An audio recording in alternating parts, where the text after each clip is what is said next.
Alright guys, welcome back. GM Light here. Today we're going to be talking about the fifth movie in the Saw series, Saw 5. Easily my least favorite. I have a lot of reasons for that, and we're going to get into that. But first, the premise. So Saw 5 is about when, despite the fact that fiendish serial killer Jigsaw is dead, his work lives on through a new apprentice. Lieutenant Mark Hoffman, a cop who appeared to be hot on the murderer's trail. As fellow lawman Agent Peter Strahm begins to suspect Hoffman is Jigsaw's protege, the fledgling killer sets out to dispose of him. So like I said, there's a lot of reasons that this movie has never really flied for me. It's always easily been the weakest. It just feels like the most unnecessary and kind of least engaging piece of this puzzle, which is the Saw franchise. Although there's not nothing I like about it, it's still very weak in my opinion, and this is definitely the franchise low for me. It also just feels like it's when the franchise got the most complacent with being where it's at. It's very much in this converted machine of just moving the story along and giving the fans what they think they want, but not really giving as much of an engaging story. Part of it too is that this movie is very much a movie of just two completely separate halves. And what I mean by that is that you have this story of the cat and mouse going on with Strahm and Hoffman, which totally halts the actual main premise of these real estate people that are stuck in this other trap having to learn to work together. Those two are completely independent of each other. They feel totally irrelevant. They don't feel like they go together at all. And I feel like the screen time is distributed in a way where it feels so unequal from one to the other, where when you halt the story during the traps, your eyes just roll to the back of your head and you just feel so bored and you're like, oh, I don't really want to watch more of this investigation stuff. It's just significantly more underwhelming and kind of boring than the rest of the movies, I'd say. It's the Saw movie that when I reach for one off the shelf, this is the one that I almost never pick. And really what it is too is just that some of what I think works best about this franchise works the worst against this movie. Things that I usually think are the strong suits of these films is the weakest points of this movie. And more specifically, I think that this is probably the most episodic of all the movies. And, going back to what I said about it being the least theatrical of it, it kind of feels like this movie just gets lost in the pack of the rest of the Saw movies. The main story stuff, it feels like stuff that can't really be separated. Anything with Jill Tuck, anything with Hoffman, anything.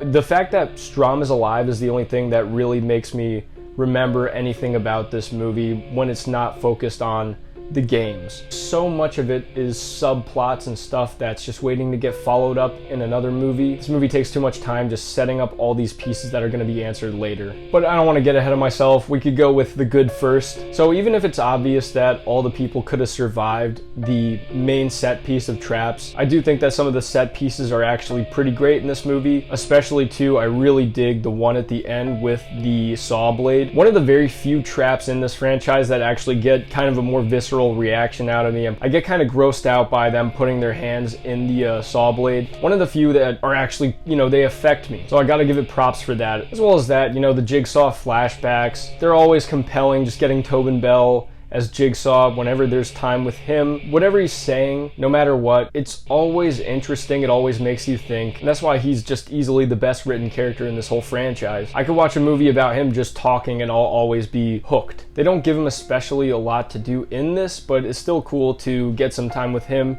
and developing him and Hoffman's relationship. Especially the confrontation that Jigsaw has when he takes Hoffman because he realizes that he impersonated him to kill his sister's killer. One of the best scenes of the movie, one of the few great scenes of the movie, I'd say. So I really dug that. On top of that, Hoffman also has a pretty good backstory. They frame him through a more tragic lens to make him a little bit more human, not necessarily likable, but you kind of understand his motivations a little bit more. I like the idea that he wasn't a Jigsaw copycat, but he got revenge on someone who wronged him and then played it off like it was a Jigsaw killing so that he could get away with it and kind of obfuscate the responsibility to John Kramer. Even then, besides that, just setting up his arc and everything, it gives Hoffman a little bit more layers. Sometimes he could come off as very robotic or not very human. This just gives him a little bit more, and it makes you more interested in the character overall. Some of the other stuff too that I like is I like when these other movies fill in the gaps in previous movies, and then they do that through flashbacks and everything. You see where Hoffman was during some pivotal scenes or setups to very iconic scenes in the first 3 movies. So getting some more explanation on that and how we were able to have this hidden from us for a while works out well. And sometimes when they do this, it kind of bogs down the continuity a little bit, but in order to explain why things are happening now, it works and it sets up things well. But besides that, with my final positive, the movie does end in a way that I think leaves you with that good classic Saw feeling. Once you get the music going, you get the reveal and everything, it gives you what you want, and then it also gets me pretty psyched to see what happens in Saw 6. Pretty much every time I do watch Saw 5, I end up watching Saw 6 right after, because it instantly just makes me like, shit, now I gotta watch Saw 6. It's almost like when I watch Infinity War and then I almost instantly want to watch Endgame right after that. Although the rest of Saw 5 isn't that great,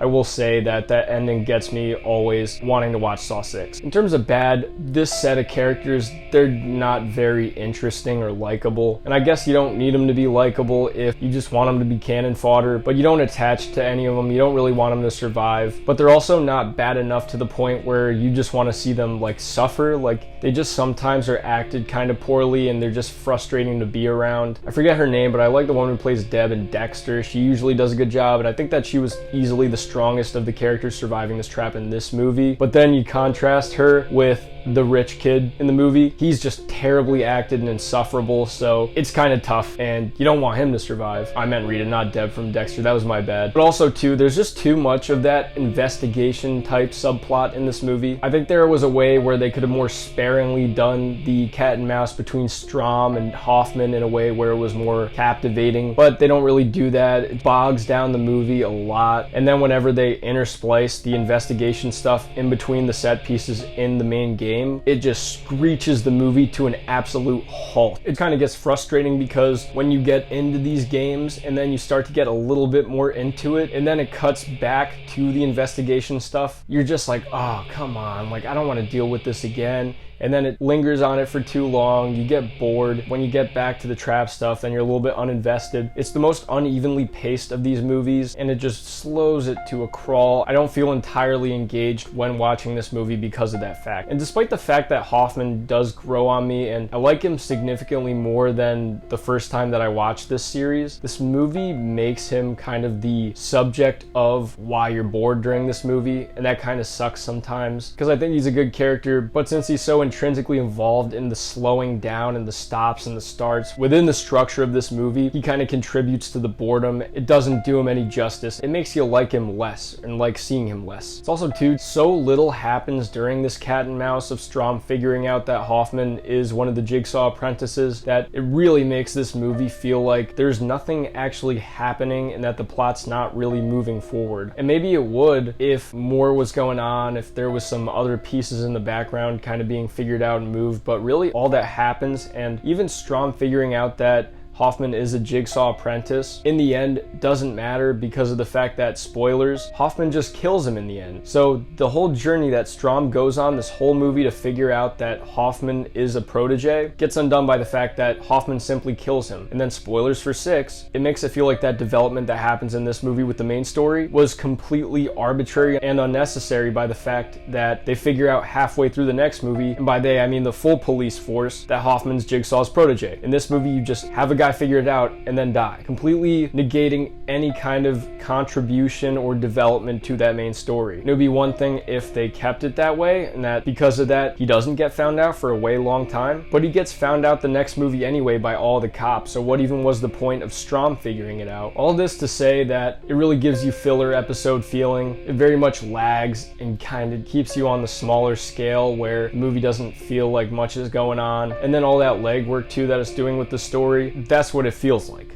Legwork, development, a bunch of setups for another movie. And that contributes to what I'm saying about how a lot of what goes on in this movie, any developments that they really do have, it gets lost in the pack because this movie's so forgettable. Some of the great stuff about Saw doesn't feel as capitalized on because the movie's so focused on giving you this more boring, kind of straight to DVD type plot. And the stops, the starts, they really stop me from actually getting into the story and engaging with it a little bit more. So overall, the movie leaves me feeling disappointed and just excited to watch Saw 6. So Saw 5, easily my least favorite of the pack. Let me know what you guys think in the comments. Do you feel the same way? Do you have the same frustrations as me with Saw 5? Love to hear. I'm GM Light. Have a good one.